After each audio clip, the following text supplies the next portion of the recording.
Hi guys, if you haven't already heard, there was a leak on Reddit a few weeks ago from a former Decknine employee who confirmed there still will in fact be a sequel to Double Exposure. In the post, Lady Devheart states it is Double Exposure 2 with a more likely release of 2026. Double Exposure 2 was a part of Square's original contract with Decknine for Double Exposure. It was never not going to be made. Also, Decknine is laying off every department one at a time after they finish their last work: animation, design, QA, engineering, one at a time until the game is out. Mark Lyons, Jeff Litchford, and Stephen Frost were not able to secure additional projects, so they will tear out the entire dev team in hopes of finding a way to survive later on. The writer of this post has also been correct before with leaks in the past year regarding Double Exposure, so it's pretty safe to assume this rumor to be true.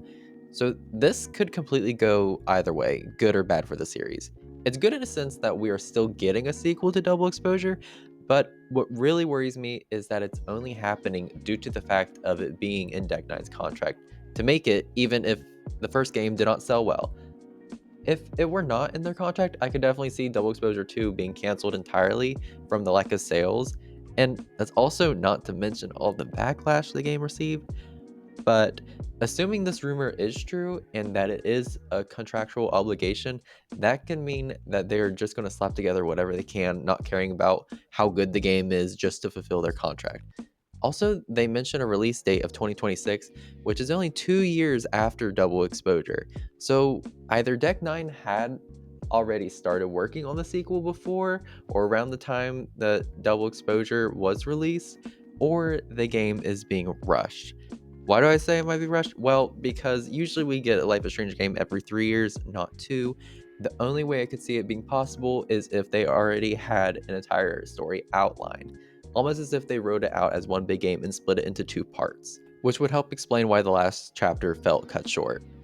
I'm going to remain optimistic and hope that's what the case is. It's also possible that they scrapped what they had originally planned for the sequel due to the reception of the first game. Who knows, maybe it'll be for the best that they start from scratch. For Deck9 themselves, it seems like this is going to be the end of their reign on the series. With them laying off their employees one at a time until the game is complete, I don't see them coming back from this. I also imagine Square Enix is not happy with how the previous game in Deck9's hands performed. Deck9 just does not have what it takes to make a good Life is Strange game. I hope this isn't the end for the series, but I am at least glad to know Deck9 more than likely won't continue developing it. I do feel bad for the employees being laid off, and I do wish the best for them. However, it seems like the inner workings at Deck9 is highly controversial and toxic.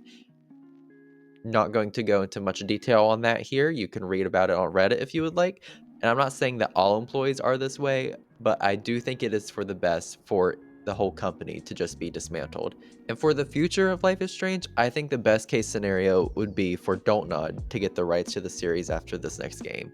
But whoever develops the future Life is Strange games, if there are any more after this, at least they can't be as bad as Deck9, right? I know this video is shorter and not like the usual theory videos I make, and I'm not one to really feel the need to cover rumors, but I think this one is important, and for not only discussing the future of the series, but also for all the Life is Strange theorists out there. But anyways, what do you guys think? Do you think they scrapped the original story they had for the sequel? What other dev team would be perfect for the series? At this point, do you even want the series to have a new developer, or would you rather the series just be over with this next game? Let me know in the comments below, and I will see you guys in the next video.